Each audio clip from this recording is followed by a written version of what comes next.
சாந்தி. 27/8/2024 காலை முரளி பாப்தாதா மதுபன்.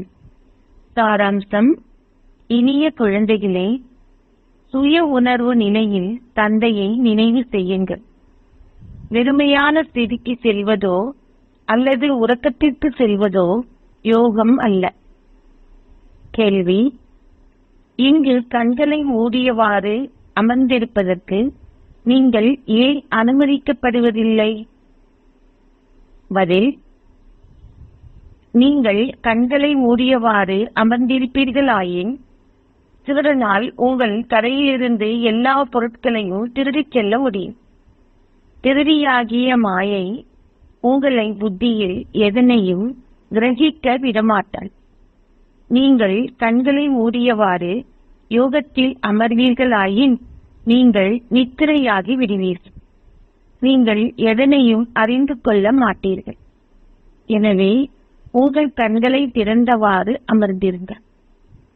நீங்கள் உங்களுடைய வேலையை செய்கின்ற போதும் உங்கள் புத்தியினால் தந்தையை நினைவு செய்யுங்கள். இதில் ஹட்டயோகம் என்ற கேள்விக்கே இடமில்லை. ஓம் சாந்தி. ஆன்மீக தந்தை ஆன்மீக குழந்தைகளாகிய உங்களுக்கு கூறுகின்றார். இவரும் ஒரு குழந்தையே. சரீரதாரிகள் அனைவரும் அவருடைய குழந்தைகளே. எனவே ஆன்மீக தந்தை ஆத்மாக்களுக்கு கூறுகின்றார், ஆத்மாவே பிரதானமானவர். இதனை மிக நன்றாக புரிந்து கொள்ளுங்கள். நீங்கள் இங்கு முன்னால் அமர்ந்திருக்கும் போது உங்களை உங்கள் சரீரத்திலிருந்து விடுவிட்டு காணாமல் போய்விடக் கூடாது. உங்களை சரீரத்திலிருந்து விடுவித்து காணாமல் போவது என்பது நினைவு யாத்திரை ஸ்திதி அல்ல. இங்கு நீங்கள் விழிப்பாக அமர்ந்திருக்க வேண்டும். நீங்கள் நடக்கும் பொழுதும் நடமாடும் பொழுதும் அமர்ந்திருக்கின்ற பொழுதும் உங்களை ஓர் ஆத்மாவாக கருதி தந்தையை நினைவு செய்யுங்கள். நீங்கள் இங்கு அமர்ந்திருக்கின்ற போது சுய நினைவு அற்றவராகுங்கள் என்று தந்தை உங்களுக்கு கூறுவதில்லை. இங்கு அமர்ந்திருக்கும் பொழுது பலர் நழுவி போய்விடுகிறார்கள். நீங்கள் இங்கு விழிப்புடன் அமர்ந்து இருக்க வேண்டும். நீங்கள் தூய்மையாகவும் வேண்டும். தூய்மை இல்லாமல் உங்களால் ஞானத்தை கிரகிக்க முடியாது. உங்களால் எவருக்கும் நன்மை செய்யவும் முடியாது. மற்றவர்களுக்கு உங்களால் இதனை கூறவும் இயலாது. தாங்களே தூய்மையாக இல்லாது மற்றவர்களை அவ்வாறு ஆகுமாறு கூறுபவர்கள் பண்டிதர்கள் போன்றவர்கள். நீங்கள் உங்களை புத்தி சாதுரியமானவர்களாக கருதக்கூடாது. இல்லையே உங்கள் மனசாட்சி உங்களை உறுத்தும். நீங்கள் உங்கள் கண்களை மூடி எளிமையான ஸ்திதிக்கு செல்ல முடியும் என்று எண்ணாதீர்கள். அது நினைவு செய்யும் ஸ்திதி அல்ல. இங்கு நீங்கள் சுயநினைவு நிலையில் இருந்து தந்தையை நினைவு செய்ய வேண்டும். தூங்கி விழுவது நினைவு செய்வதல்ல. குழந்தைகளாகிய உங்களுக்கு பல கருத்துக்கள் விளங்கப்படுத்தப்பட்டுள்ளன. அவர்கள் 7வது உலகிற்கு செல்வதாகவும் அவர்கள் இவ்வுலகை பற்றிய விழிப்புணர்வு அறவே இல்லாதவர்களாகவும் இருப்பதாக சமய நூல்களில் காட்டப்பட்டுள்ளது. உங்களுக்கு உலகத்தை பற்றி தெரியும். அதாவது இது ஒரு அசுத்த உலகம். எவருக்கும் தந்தையை தெரியாது. அவர்கள் தந்தையை அறிந்திருக்கிறார்களாயின் உலக சக்கரத்தையும் அறிந்திருப்பார்கள். இந்த சக்கரம் எவ்வாறு சுழல்கின்றது என்றும் மனிதர்கள் எவ்வாறு மறுபிறவி எடுக்கிறார்கள் என்றும் தந்தை உங்களுக்கு கூறுகின்றார். சத்திய யுகத்தில் நீங்கள் முதியவர்களானாலும் உங்களுடைய முகம் சுருக்கமடையாது. சந்நியாசிகள் அர்த்தயோகம் செய்கின்றார்கள். அவர்கள் தங்கள் கண்களை மூடிக்கொண்டு குகைகளில் அமர்ந்திருக்கும் போது முதுமை அடைந்து சுருக்கமும் விழுகின்றது. தந்தை உங்களுக்கு கூறுகின்றார், நீங்கள் வீட்டில் உங்கள் குடும்பத்துடன் வசிக்கும் போதும் நீங்கள் விழிப்பாக இருக்க வேண்டும். வெறுமையான ஸ்திதிக்கு செல்வது என்பது உண்மையில் ஒரு ஸ்திதி அல்ல. நீங்கள் உங்களுடைய தொழில் போன்றவற்றை செய்யவும் வேண்டும். உங்களுடைய குடும்பத்தை பராமரிக்கவும் வேண்டும். நீங்கள் வெறுமையான ஸ்திதிக்கு செல்லக்கூடாது. உங்களுடைய வேலைகளை செய்கின்ற பொழுதும் உங்கள் புத்தியின் மூலம் தந்தையை நினைவு செய்யுங்கள். நீங்கள் உங்களுடைய வேலையை செய்கின்ற பொழுது நிச்சயமாக உங்களுடைய கண்களை திறந்தவாறே செய்கின்றீர்கள். உங்களுடைய தொழில் போன்றவற்றில் தொடர்ந்து ஈடுபடுகையில் உங்களின் புத்தியின் யோகத்தை தந்தையுடன் இணையுங்கள்.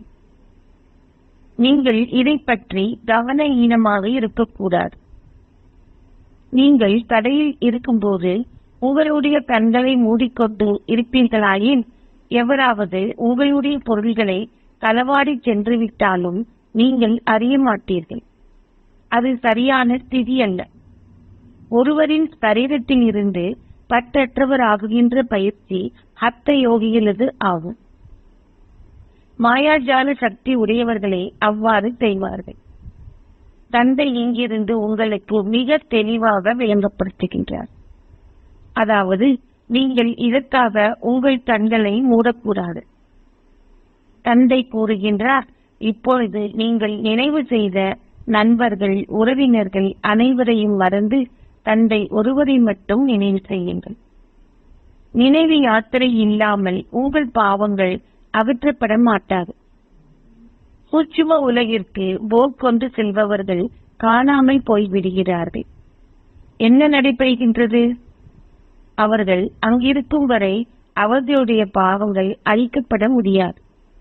அவர்களால் சிவபாபாவை நினைவு செய்யவோ பாபாவின் முறையை செவிமடுக்கவோ முடியாது.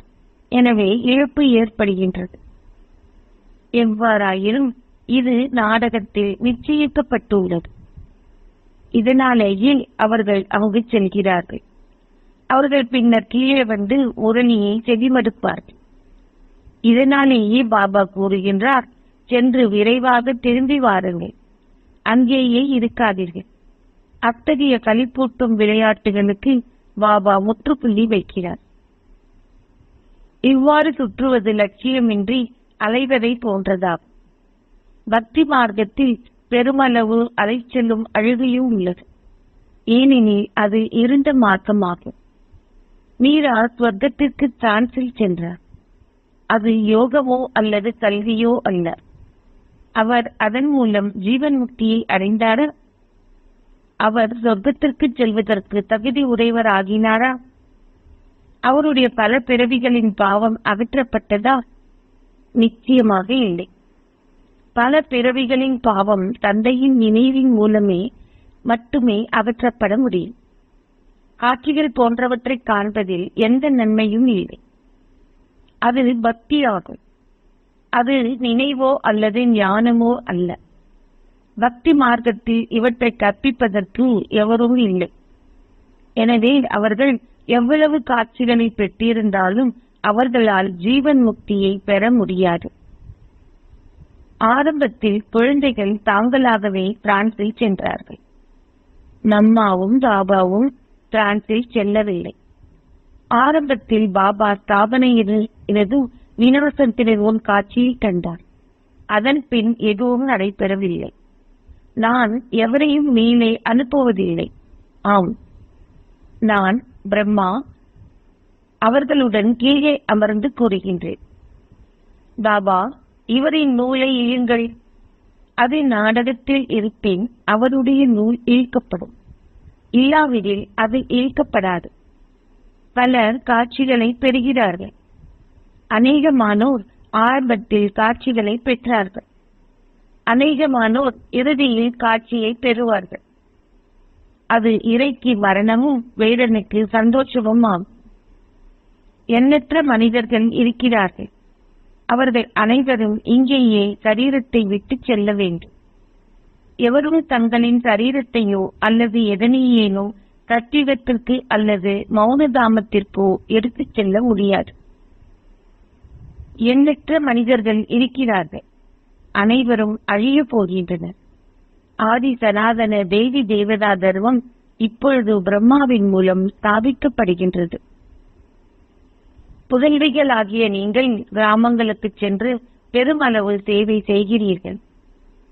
உங்களை ஆத்மாவாக கருதி தந்தையை நினைவு செய்யுங்கள் என நீங்கள் அவர்களுக்கு கூறுகிறீர்கள்.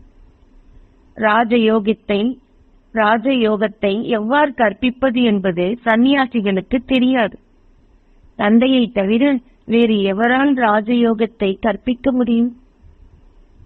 தந்தை குழந்தைகளாகிய உங்களுக்கு இப்பொழுது ராஜயோகத்தை கற்பிக்கின்றார். பின்னர் நீங்கள் உங்கள் ராஜ்யத்தை பெற்று எல்லையற்ற சந்தோஷத்துடன் இருப்பீர்கள். அங்கு நினைவு செய்ய வேண்டிய அவசியம் இருக்காது. அங்கு துன்பத்தின் சுவடு சிறிதளவும் இருக்காது. உங்களுடைய ஆயுட்காலம் நீண்டதாகவும் உங்களுடைய சரீரம் நோயற்றதாகவும் இருக்கும். இங்கு பெருமளவு துன்பம் இருக்கிறது. தந்தை உங்களுக்கு துன்பத்தை கொடுப்பதற்காகவே இந்த நாடகத்தை உருவாக்கியிருக்கிறார் என்பது அல்ல. இது சந்தோஷம், துன்பம், வெற்றி, தோல்வி போன்றவற்றை கொண்ட ஒரு உண்மையான அனாதியான நாடகமாகும். சந்நியாசிகளுக்கு இவை தெரியாது. எனவே எவ்வாறு அவர்களால் எதனையாவது விளங்கப்படுத்த முடியும்? அவர்கள் பக்தி மார்க்கத்திற்கான சமய நூல்களை கற்கிறார்கள். உங்களை ஆத்மாவாக கருதி தந்தையை நினைவு செய்யுங்கள் என உங்களுக்கு கூறப்பட்டுள்ளது. சன்னியாசிகள் தங்களை ஆத்மாக்களாக கருதி பிரம்ம தத்துவத்தை நினைவு செய்கிறார்கள்.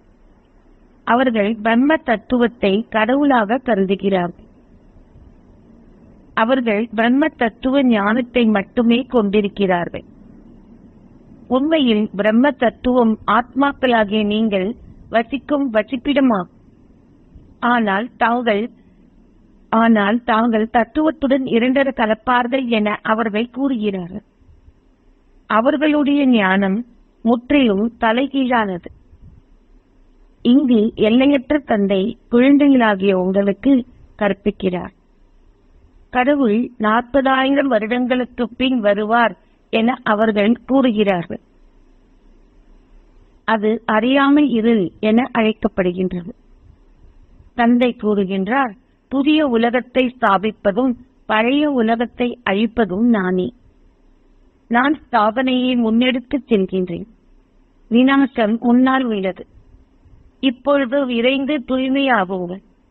அதன் மூலமே உங்களால் தூய உலகிற்கு செல்ல முடியும். இது ஒரு பழைய தமோ பிரதான் உலகம். அதாவது இது லட்சுமி நாராயணரின் ராஜ்யம் அல்ல. அவர்களுடைய ராஜ்யம் புதிய உலகத்தில் இருந்தது. அது இப்பொழுது இல்லை. அவர்கள் தொடர்ச்சியாக மறுபிறவி எடுக்கிறார்கள். சமய நூல்களில் பலவிதமான விடயங்கள் எழுதப்பட்டு உள்ளன. கிருஷ்ணர் அர்ஜுனனின் ரத சாரதியாக அமர்ந்திருப்பதாக அவர்கள் காட்டியிருக்கிறார்கள். கிருஷ்ணர் அர்ஜுனனுக்குள் அமர்ந்திருந்தார் என்பதல்ல. கிருஷ்ணர் சரீரதாரியாக இருந்தார். போர் என்ற கேள்விக்கே இடம் இருக்கவில்லை. அவர்கள் பாண்டவ சேனை, கௌரவ சேனை என பிரிந்திருந்தார்கள். எவ்வாறாயினும் இங்கு அவ்வாறு இடம் பெறுவதில்லை. அவை பக்தி மார்க்கத்திற்கான எண்ணற்ற சமய நூல்கள். அவை சத்யுகத்தில் இருப்பதில்லை. அங்கு உங்கள் ஞானத்தின் வெகுமதியான உங்கள் ராஜ்யத்தை பெறுகிறீர்கள். அங்கு சந்தோஷத்தை தவிர வேறு எதுவும் இல்லை.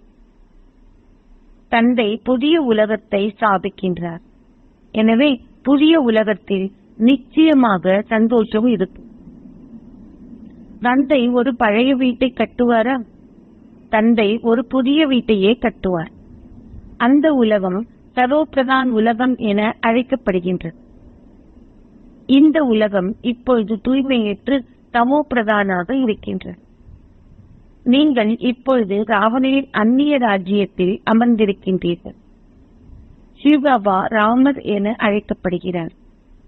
அவர்கள் ரமா ரமா என மந்திரத்தை உச்சரித்து ராமரின் பெயரில் தானம் செய்கின்றார்கள். இப்பொழுது ராமருக்கும் சிவபாபாவுக்கும் இடையில் பெருமளவு வித்தியாசம் இருக்கின்றது. சிவபாபா இப்பொழுது குழந்தைகளாகிய உங்களுக்கு கூறுகின்றார், என்னை மட்டும் நினைவு செய்யுங்கள். இப்பொழுது நீங்கள் எங்கிருந்து வந்தீர்களோ அங்கு திரும்பி செல்ல வேண்டும். நீங்கள் தந்தையை நினைவு செய்து தூய்மை ஆகும் வரை உங்களால் வீட்டிற்கு திரும்பிச் செல்ல முடியாதிருக்கும்.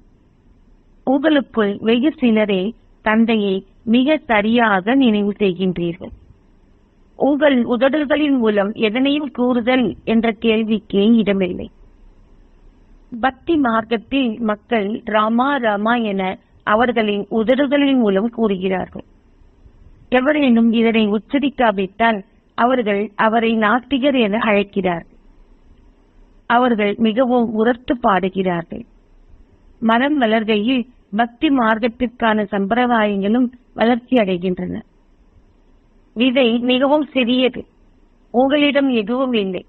நீங்கள் எந்த ஒலியையும் எழுப்புவதும் இல்லை. உங்களை ஓர் ஆத்மாவாக கருதி என்னை நினைவு செய்யுங்கள் என்று உங்களுக்கு கூறப்பட்டுள்ளது. நீங்கள் உங்கள் உதடுகளின் மூலம் எதனையும் கூற வேண்டியது இல்லை. குழந்தைகள் தங்கள் புத்தியின் மூலம் தங்கள் பௌதீக தந்தையை நினைவு செய்கிறார்கள். அவர்கள் அமர்ந்திருந்து பாபா பாபா என்று கூறுவதில்லை. ஆத்மாக்களின் தந்தை யார் என்பதை இப்பொழுது நீங்கள் புரிந்து கொள்கிறீர்கள். ஆத்மாக்கள் அனைவரும் சகோதரர்களே. ஆத்மாக்களுக்கு வேறு எந்த பெயரும் இல்லை. எவ்வாறாயினும் சரீரத்தின் பெயர்கள் மாறுகின்றன. ஆத்மா ஆத்மாவே, அவரோ பரமாத்மா. அவரின் பெயர் சிவன். அவருக்கு தனக்கென சொந்தமாக ஒரு சரீரம் இல்லை. தந்தை கூறுகின்றார், நான் எனக்கென ஒரு சரீரத்தை கொண்டிருப்பேனாயின் நானும் பிறப்பும் மறுபிறப்பும் எடுக்க வேண்டும். பின்னர் உங்களுக்கு ஜீவன் முக்தியை யார் அறிவார்? பக்தி மார்க்கத்தில் மக்கள் என்னை நினைவு செய்கிறார்கள். பல ரூபங்கள் இருக்கின்றன. இப்பொழுது நீங்கள் நரகவாசிகளில் இருந்து ஸ்வர்க்கவாசிகள் ஆகின்றீர்கள். நீங்கள் நரகத்தில் பிறப்பெடுத்து இருக்கின்றீர்கள் ஆயினும் நீங்கள் ஸ்வர்க்கம் செல்வதற்காக இறப்பீர்கள். நீங்கள் சொர்க்கத்திற்கு செல்வதற்காகவே இங்கு வந்திருக்கிறீர்கள். ஒரு பாலம் கட்டப்படுவதற்கு முன் அவர்கள் அத்திவார விழாவை நடத்தி அதன் பின்பே பாலம் கட்டும் பணி தொடர்கின்றது. தந்தை ஸ்வர்க்க ஸ்தாபனையின் ஆரம்ப விழாவை முன்னரே செய்துவிட்டார். இப்பொழுது ஆயுத்தங்கள் நடைபெறுகின்றன. ஒரு கட்டடத்தை கட்டுவதற்கு நேரம் எடுக்கின்றதா? அரசாங்கம் ஒன்றை கட்ட ஆரம்பித்தால் அவர்கள் அதனை 1 மாதத்துக்குள் கட்டி முடித்து விடுவார்கள். கட்டப்பட்ட வீடுகளை வெளிநாடுகளில் நீங்கள் வாங்கலாம். ஸ்வர்க்கத்தில் உங்கள் புத்தி ஆழமாகவும் சூட்சுமமானதாகவும் சர்வ பிரதானமாகவும் இருக்கு. விஞ்ஞானிகள் மிக தாழ்வரிமான புத்தியை கொண்டிருக்கிறார்கள். அவர்கள் மிக விரைவாக கட்டுவார்கள். அங்கு ரத்தினங்களால் பதிக்கப்பட்ட சுவர்கள் இருக்கும். இக்காலத்தில் அவர்கள் போலியான நகைகளை மிக விரைவாக தயாரிக்கிறார்கள். அவை உண்மையானவற்றை விட அதிக அளவில் பிரகாசிக்கின்றன. இக்காலத்தில் மிக விரைவாக பொருட்களை உற்பத்தி செய்வதற்கான இயந்திரங்களும் அவர்களிடம் இருக்கின்றன. அங்கு ஒரு வீட்டை கட்டுவதற்கு நீண்ட காலம் எடுக்காது. அனைத்தையும் சுத்தப்படுத்துவதற்கு நேரம் எடுக்கின்றது. பொன் நகரமாகிய துவாரகை கடலின் கீழிருந்து தோன்றும் என்பதல்ல.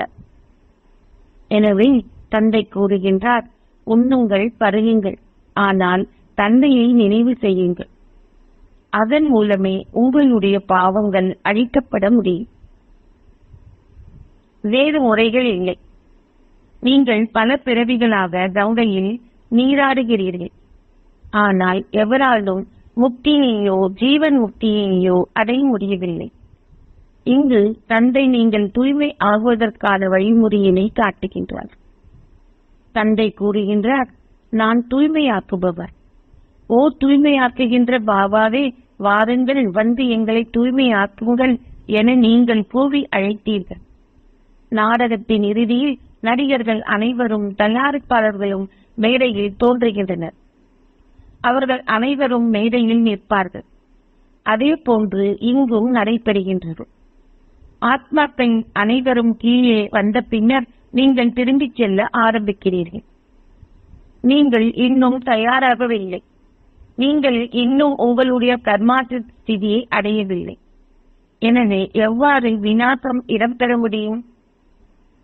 புதிய உலகத்திற்காக உங்களுக்கு கற்பிக்கவே தந்தை வந்திருக்கிறார். அங்கு மரணம் இல்லை. அதாவது நீங்கள் மரணத்தை வெல்கிறீர்கள். உங்களை மரணத்தை வெல்லச் செய்பவர் யார்? மரணங்களுக்கெல்லாம் மரணமாக இருப்பவர். அவர் பெருந்தொகையானோரை தன்னுடனே அழைத்துச் செல்கின்றார். நீங்கள் பெருமளவு சந்தோஷத்துடன் திரும்புகின்றீர்கள். தந்தை இப்பொழுது அனைவரின் துன்பத்தையும் அகற்ற வந்துள்ளார். இதனாலேயே மக்கள் அவரின் புகழை பாடுகின்றார்கள். தந்தையாகிய கடவுளே, எங்களை துன்பத்திலிருந்து விடுவியுங்கள், எங்களை அமைதி தாமத்திற்கும் சந்தோஷ தாமத்திற்கும் அழைத்துச் செல்லுங்கள். எவ்வாறாயினும் தந்தை இப்போது சொர்க்கத்தை ஸ்தாபிக்கிறார் என்பது மனிதர்களுக்கு தெரியாது. நீங்கள் சொர்க்கத்திற்கு செல்லும் போது மரம் மிக சிறியதாக இருக்கும். பின்னர் விரிவாக்கம் இடம்பெறும். இப்பொழுது மற்றைய சமயங்கள் அனைத்தும் இருக்கின்றன. ஆனால் அந்த ஒரு சமயம் இல்லை. பெயர், ரூபம், ராஜ்யம் போன்ற அனைத்தும் மாறுகின்றன. ஆரம்பத்தில் நீங்கள் இரட்டை கிரீடத்தை கொண்டிருந்தீர்கள். பின்னர் நீங்கள் ஒற்றை கிரீடம் உடையவர்கள் ஆகிவிட்டீர்கள். சோமநாதர் ஆலயம் கட்டப்பட்ட போது அங்கு பெருமளவு செல்வம் இருந்தது. அதுவே மிகப்பெரிய ஆலயம். அது கொள்ளையடிக்கப்பட்டது. தந்தை கூறுகின்றார், நீங்கள் பல மில்லியன் மடங்கு பாக்கியசாலிகள் ஆகின்றீர்கள். ஒவ்வொரு அடியிலும் தந்தையை தொடர்ச்சியாக நினைவு செய்வதனால் நீங்கள் பல மில்லியன்களை சேமிக்கின்றீர்கள். நீங்கள் தந்தையை நினைவு செய்வதனால் உங்களால் பெருமளவு வருமானத்தை சம்பாதிக்க இயலுகின்றது.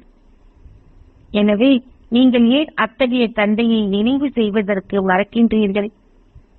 நீங்கள் தந்தையை எந்த அளவுக்கு நினைவு செய்கிறீர்களோ, எந்த அளவுக்கு சேவை செய்கின்றீர்களோ, அந்த அளவுக்கு உயர்ந்த அந்தஸ்தை நீங்கள் பெறுவீர்கள். பல நல்ல குழந்தைகள் முன்னேறி செல்லும் பொழுது விழுகிறார்கள். உங்களுடைய முகத்தை நீங்கள் அழுக்காக்குவீர்களாயின் நீங்கள் சம்பாதித்த வருமானம் அனைத்தும் இழக்கப்படும். நீங்கள் ஒரு பெரிய அதிர்ஷ்ட லாபத்தை இழப்பீர்கள். அச்சா, நல்லது. இனிமையிலும் இனிமையான அன்பிற்குரிய, எப்போதோ தொலைந்து இப்போது கண்டுபிடிக்கப்பட்டிருக்கும் குழந்தைகளுக்கு தாய் தந்தையாக இருக்கும் பாப் தாதாவின் அன்பும் நினைவுகளும் காலை வந்தனங்களும். ஆன்மீக தந்தை ஆன்மீக குழந்தைகளுக்கு நமஸ்தே சொல்கின்றார். ஆன்மீக குழந்தைகள் ஆன்மீக தந்தைக்கு நமஸ்தே சொல்கின்றனர். தாரணைக்கான சாராம்சம் 1. உங்கள் குடும்பத்தை பராமரிக்கும் அதே வேளையில் உங்களுடைய புத்தியின் யோகத்தை தந்தையுடன் இணைத்திருங்கள். கவன ஈனமாக இருந்து தவறு செய்யாதீர்கள். தூய்மையை கிரகிப்பதின் மூலம் உங்களுக்கும் மற்றவர்களுக்கும் நன்மையை ஏற்படுத்துங்கள். 2. நினைவு யாத்திரையிலும் இந்த கல்வியிலும் ஒரு வருமானம் ஈட்டப்பட உள்ளது. பிரான்ஸ் என்பது அலைந்து திரிவது மட்டுமே. அதில் எந்த நன்மையும் இல்லை. எந்த அளவுக்கு சாத்தியமோ அந்த அளவுக்கு விழிப்பாக இருங்கள். தந்தையை நினைவு செய்து உங்கள் பாவங்களை அழித்துக் கொள்ளுங்கள். ஆசீர்வாதம். உங்களின் மேன்மையான விழிப்புணர்வினால் உங்களின் ஸ்திதியையும் சூழலையும் மேன்மை ஆக்குவதன் மூலம் எல்லோருடனும் ஒத்துழைப்பீர்களாக. உங்களின் மேன்மையான விழிப்புணர்வினால் உங்களின் ஸ்திதியையும் சூழலையும் மேன்மையாக்குவதன் மூலம் எல்லோருடனும் ஒத்துழைப்பீர்களாக. யோகம் என்றால் மேன்மையான விழிப்புணர்வில் இருத்தல். மேன்மையான ஆத்மாவான நான் மேன்மையான தந்தையின் குழந்தை. இந்த விழிப்புணர்வு உங்களுக்குள் இருக்கும் பொழுது உங்களின் ஸ்திதியோ மேன்மை அடையும். மேன்மையான ஸ்திதியினால் இயல்பாகவே மேன்மையான சூழல் உருவாக்கப்படும். அது பல ஆத்மாக்களை தன்னை நோக்கி ஈர்க்கும். யோகத்தில் இருந்த வண்ணம் ஆத்மாக்களான நீங்கள் எங்கே இருந்து எதை செய்தாலும் சூழலும் மற்றவர்களுக்கு ஒத்துழைப்பை வழங்கும். இத்தகைய ஒத்துழைக்கும் ஆத்மாக்கள் தந்தையாலும் உலகினாலும் நேசிக்கப்படுகிறார்கள். ஸ்லோகம்: அசைக்க முடியாத ஸ்திதி என்ற ஆசனத்தில் அமர்ந்திருப்பதன் மூலம் நீங்கள் ராஜ்ய சிம்மாசனத்தை பெறுவீர்கள். அசைக்க முடியாத ஸ்திதி என்ற ஆசனத்தில் அமர்ந்திருப்பதன் மூலம் நீங்கள் ராஜ்ய சிம்மாசனத்தை பெறுவீர்கள். ஓம் சாந்தி.